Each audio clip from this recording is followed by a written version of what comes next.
In this tutorial, we'll go over other selection tools aside from the quick selection tool that we used in tutorial 1 to select this earth and then click it and drag it over onto the Surreal scene that we're building here. First, I want to check the size of this earth and make sure that it's relative compared to the images that I've already resized by going Image, Image Size. I want to up this to 300, and then that size is just fine. I'll hold down Control and click my minus button to zoom out. If I wanted to zoom in, click the plus button while holding down Control. And I'm going to start with my Lasso tool. And this tool is a free-form tool that can initially be kind of frustrating or seem a little bit hard to control, but once we understand everything that it does, it's a nice place to start. So this, I would just click and drag, holding down my mouse around the outside of the shape to get a selection. And I'm just going to do this a little bit choppy here. Let's say I kind of just want to start by roughly selecting something.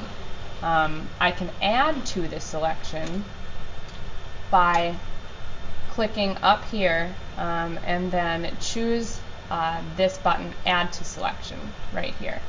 So this function allows me to use the Lasso tool again, or a variety of other different selection tools, to click and drag and then add parts to the selection.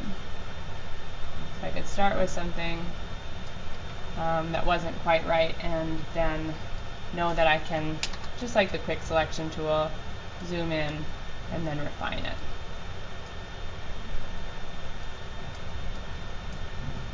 So adding, let's say I accidentally went too much here. Oops. Add that.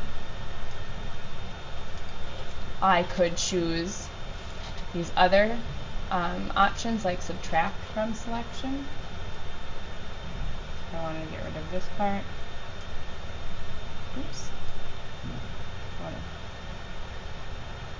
make a circle around the part I want to get rid of, circle around the part I want to get rid of, and then go back to adding to selection. You can do that as well. You can use the Lasso tool in conjunction with the magnetic lasso tool, which if you click and hold, you'll find. Zoom in here, and again I want to say add to selection right here because we already have the selection going. You can click, and what this will do is I'll just drag slowly around the edge, and it will either drop points for me.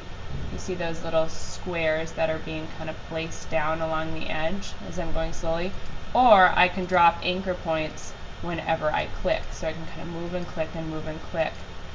There we go. And then I'll double click and maybe go back to the Lasso tool to add the selection, since it did not add very well.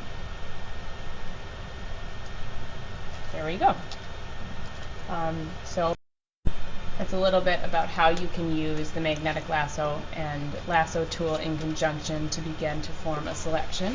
Another selection tool is the magic wand tool, which is housed in the same spot as the quick selection tool. So I'll click and hold and then choose the magic wand tool. You have some options up here. Again, like with the magnetic lasso and lasso, you can choose to have selections, previous selections added to current selections. So I'm going to click that because I'll want to click around with this magic wand more than once, and if I were just to do it once, the selection changes each time.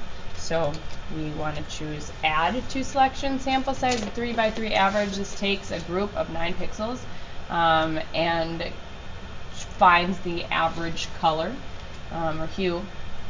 Or you can just take a point sample of that 1 pixel. I am going to go by 3 by 3 average. The tolerance, I believe it can go up to 150, and that affects the selection process.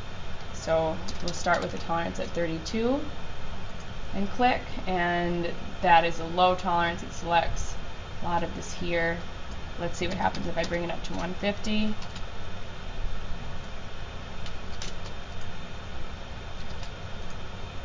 It selects a lot more. So the higher the number, the less sensitive it is. The lower the number, the more sensitive the magic wand tool is. And what it does is it takes that pixel count and then selects colors that are close to it. So let's bring this tolerance down to, let's try 15.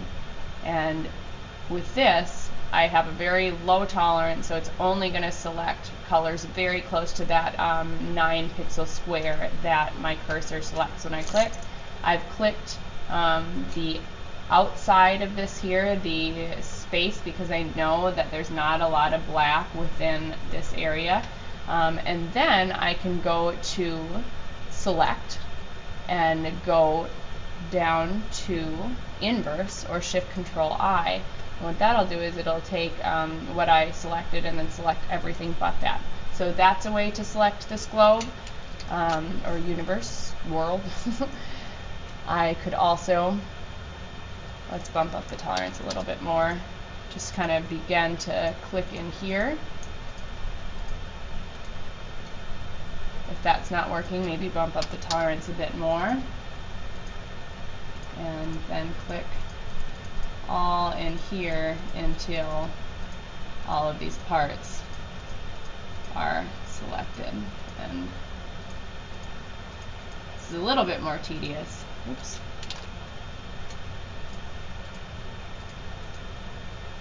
There we go. You can zoom in here and get these little individual pieces. I, however, think that it's easier, since the background is so different, to bring down that tolerance a little bit more and then select the outside, go to selection or select, and then say inverse. I can go to refine edge here and go through the same process if I want to, with kind of the push-pull that we did with the sheep in the first video with Smart Radius. But I think that I did a pretty good selection, and I'm just going to leave it. I could output it to a layer with a layer mask by clicking Decontaminate Colors, or I could just have this selection, click and drag this off. Oops. And then with my move tool, with both of my pieces showing, click and drag my world over here. So if we zoom in, that selection looks pretty good. And if I had wanted to be able to go in and edit this, I would have, before I clicked and dragged my selection over, refined the edge,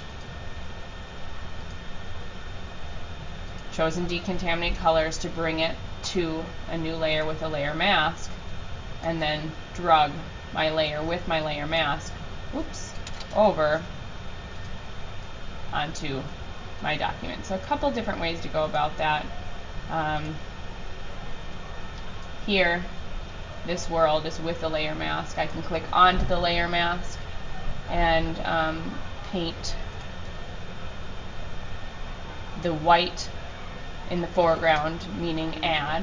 So I could add that background back if I wanted to, making my brush larger with my bracket keys, bumping up the opacity, and I could add that black background, or I could flip to black and then take away some of the selection that's showing. So maybe I kind of want to dull the edge of this earth. I want to do it gradually. Choosing a brush with a low percentage of hardness is a good idea. And I can just kind of paint onto this. It begins to become a little bit more transparent, as you can see that planet, maybe it's Mars, showing through. So you can do things like that. I like working with layer masks because it gives me a lot of non-destructive options. I can change my mind, I can bring things back, I can take them away, and just have have a lot more ways to go than if I just have my layer. And I want to be careful about erasing this. In the next tutorial video, we'll go over how to resize and kind of transform some of the objects that we've already brought over, as well as talk about creating cast shadows.